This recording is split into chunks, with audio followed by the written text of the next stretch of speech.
Welcome to Stephen FM AI Ireland's Daily Digest. This week we're looking at a bunch of stories that honestly seem totally separate at first glance.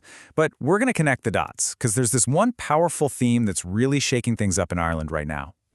Yeah, shattered trust and new beginnings. That's it. That's the thread that ties together this whole week of just, wow, dramatic headlines. We're talking about everything from a hero's legacy completely collapsing to a massive institutional mess-up, a crime wave that was hiding in plain sight, and believe it or not, a little flicker of hope for the future. So let's get into it.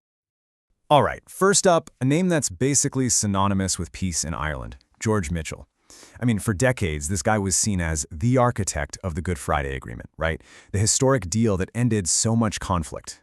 Well, now, that whole legacy is being taken apart brick by brick, and it's all because of his connection to Jeffrey Epstein. And this is where it gets really stark. Look at this. On one side, you've got this almost saint-like figure, the man who helped end the Troubles. But on the other? Well, newly released files are suggesting he kept in touch with Epstein way longer than he said he did. That connection, it's so toxic, it's forcing this incredibly painful rethink of a man who was, a foundational figure for modern peace. And wow, the fallout has been fast. Queen's University in Belfast, they've already taken down a 35,000-pound bust of Mitchell and are literally stripping his name from an entire institute. Next up, Belfast City Council is moving to take back his Freedom of Belfast Award. So here's the real takeaway. Institutions are done looking the other way. The days of ignoring uncomfortable truths just to keep the peace process narrative neat and tidy, those days are over. Okay, so from the fall of one man, let's broaden the lens a bit. This theme of shattered trust, it scales up big time. We're talking about a colossal institutional failure now, the PS&I data breach. And folks, the bill for that mistake has finally come due. Just let that number sink in for a second.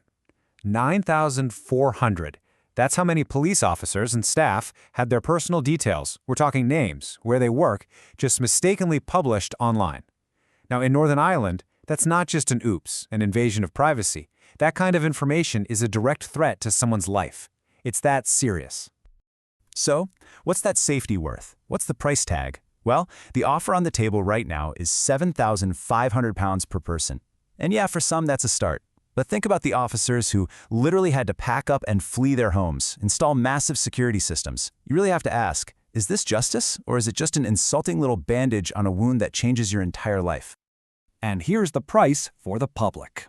This one, single administrative error, is going to cost the Northern Irish taxpayer over £100 million. That is a massive, massive hit for a government that's already completely strapped for cash.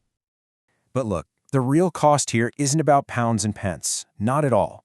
It's measured in something you can't get back, that feeling of safety.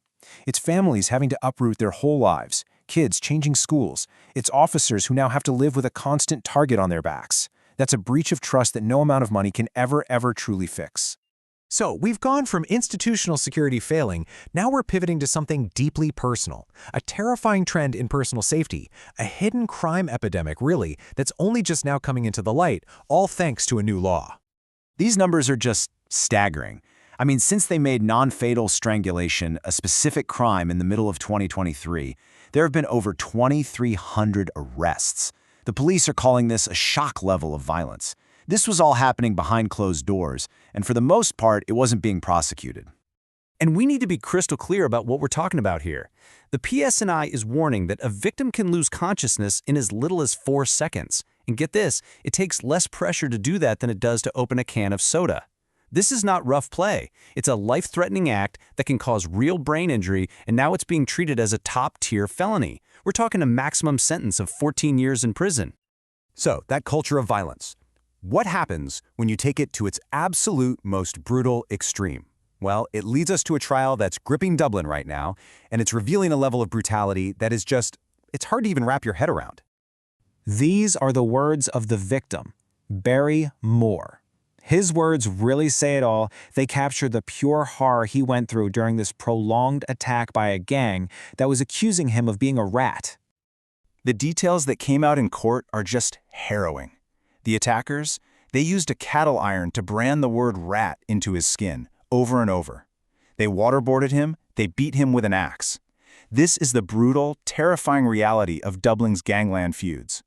We're seeing tactics of torture that you'd normally associate with war zones, not street crime. Okay, so after all of that, a really dark series of stories, the whole island is looking for something, anything, a glimmer of hope. And they might just find it in a very different kind of battle, this one taking place in Paris. This is it. This is really the start of a brand new era for Irish rugby. They're walking straight into the lion's den to face France, but they're doing it without some of their biggest legends. Johnny Sexton? Retired. Their star centre, Bundyaki? He's banned. And you've got 4 players making their Six Nations debut. By any measure, they are the underdogs here. And this is the message coming from their coach, Andy Farrell. He's not telling them to play it safe. He's demanding they be fearless. This isn't just about winning a game of rugby. No, this is about a whole new generation stepping out from under the shadow of giants and proving that they are ready to carry the nation's hopes on their shoulders. And that brings us right back to where we started, doesn't it? Our central theme. After a week that's been defined by fallen heroes and broken institutions, the big question is, can a fearless new generation, whether it's on the pitch or off it, can they start to build something new from all this wreckage? So we really want to hear what you think. When you look at all these different stories, what do you believe is the single biggest challenge facing Ireland today? Drop your thoughts in the comments below, and hey, if you like these deep dives, make sure you subscribe. When you step back, it's pretty clear the old foundations are shifting. From who we look up to as heroes to our own personal safety, everything is being re-examined. The only question now is what's going to be built in their place. And that's the latest from Stephen FM AI, Ireland's Daily Digest.